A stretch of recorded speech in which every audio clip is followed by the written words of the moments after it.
Queridos amigos, ahora vamos a ver cómo en la tempestad de la vida hay un Dios que duerme y sueña que le necesitamos.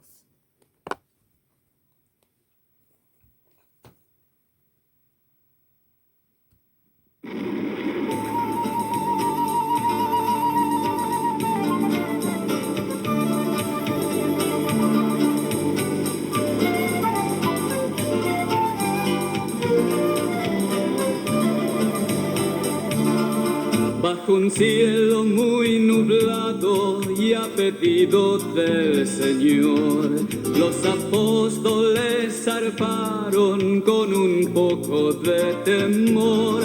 Mientras iban navegando, el Señor se recostó y agotado de cansancio, enseguida se durmió.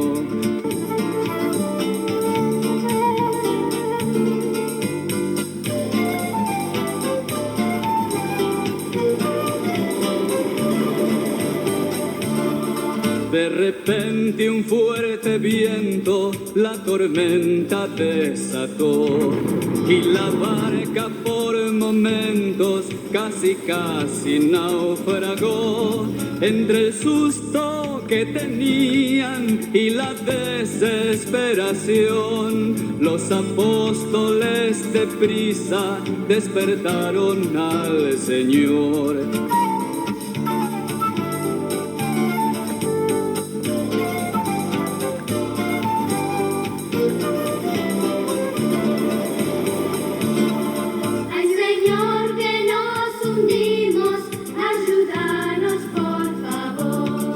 Y Jesús, compadecido, con poder se levantó, enfrentando al mar y al viento, todo aquello se calmó. Quedó bien de manifiesto que Jesús es el Señor.